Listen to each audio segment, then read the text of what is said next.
أعوذ بالله من الشيطان الرجيم. بسم الله الرحمن الرحيم. الحاقة ما الحاقة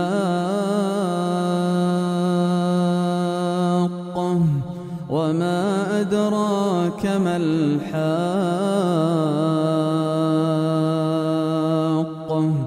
كذبت ثمود وعاد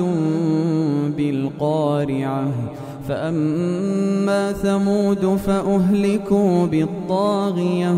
وأما عاد فأهلكوا بريح صرصر عاتية سخرها عليهم 7 ليال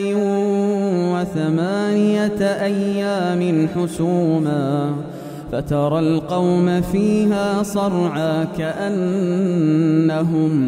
كأنهم أعجاز نخل خاوية فهل ترى لهم من باقية وجاء فرعون ومن قبله والمؤتفكات بالخاطئة فعصوا رسول ربهم فأخذهم أخذة رابية إنا لما طغى الماء حملناكم في الجارية لنجعلها لكم تذكرة وتعيها أذن واعية فإذا نفخ في الصور نفخة واحدة وحملت الأرض والجبال فدكتا دكة واحدة فيومئذ وقعت الواقعة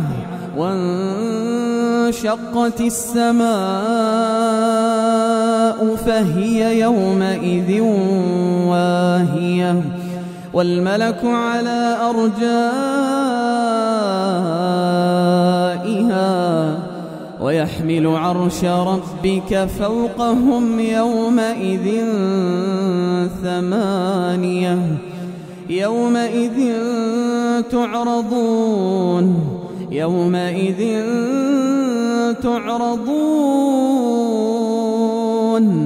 لا تخفى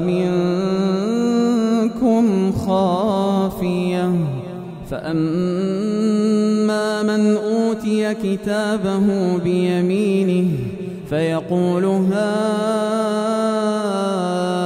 اقرءوا كتابيه إني ظننت أني ملاق حسابيه فهو في عيشة راضية في جنة عالية قطوفها دانية كلوا واشربوا هنيئا بما أسلفتم في الأيام الخالية وأما من أوتي كتابه بشماله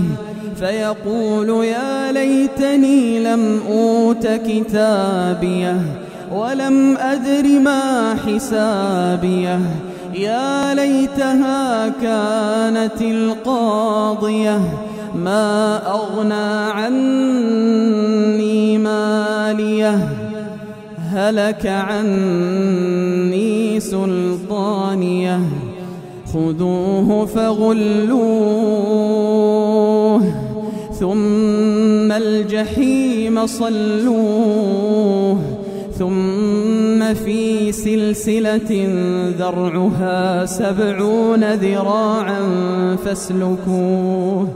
إنه كان لا يؤمن بالله العظيم ولا يحض على طعام المسكين فليس له اليوم هاهنا حميم ولا طعام إلا من غسلين لا يأكله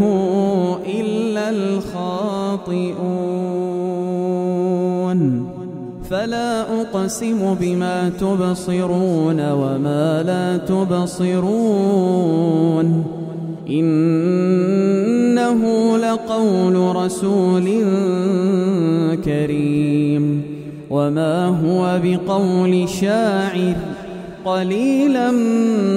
ما تؤمنون